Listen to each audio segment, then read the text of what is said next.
The secret of Alexander's success was his character. He possessed a certain combination of mental and personal attractions, which, in every age, gives to those who exhibit it a mysterious and almost unbounded ascendancy over all within their influence.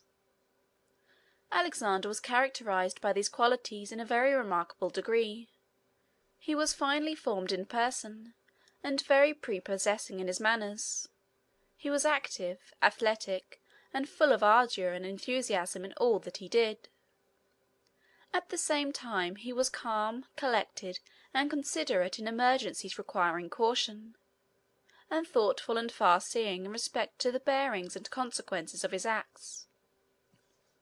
He formed strong attachments, was grateful for kindness shown to him, considerate in respect to the feelings of all who were connected with him in any way, faithful to his friends, and generous towards his foes. In a word, he had a noble character, though he devoted its energies unfortunately to conquest and war. He lived, in fact, in an age when great personal and mental powers had scarcely any other field for their exercise than this. He entered upon his career with great ardor, and the position in which he was placed gave him the opportunity to act in it with prodigious effect. There were several circumstances combined, in the situation in which Alexander was placed, to afford him a great opportunity for the exercise of his vast powers. His native country was on the confines of Europe and Asia. Now Europe and Asia were, in those days as now, marked and distinguished by two vast masses of social and civilized life, widely dissimilar from each other. The Asiatic side was occupied by the Persians, the Medes, and the Assyrians; the European side by the Greeks and Romans.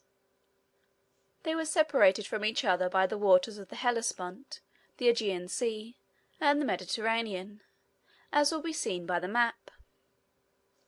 These waters constituted a sort of natural barrier, which kept the two races apart.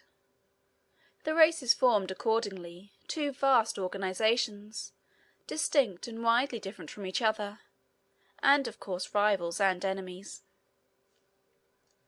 It is hard to say whether the Asiatic or European civilization was the highest. The two were so different that it is difficult to compare them. On the Asiatic side there was wealth, luxury, and splendor; on the European, energy, genius, and force. On the one hand were vast cities, splendid palaces, and gardens which were the wonder of the world; on the other, strong citadels, military roads and bridges, and compact and well-defended towns. The Persians had enormous armies, perfectly provided for, with beautiful tents, horses elegantly caparisoned, arms and munitions of war of the finest workmanship, and officers magnificently dressed, and accustomed to a life of luxury and splendor. The Greeks and Romans, on the other hand, prided themselves on their compact bodies of troop, inured to hardship and thoroughly disciplined. Their officers gloried not in luxury and parade, but in the courage, the steadiness, and implicit obedience of their troops, and in their own science, skill, and powers of military calculation. Thus there was a great difference in the whole system of social and military organization in these two quarters of the globe.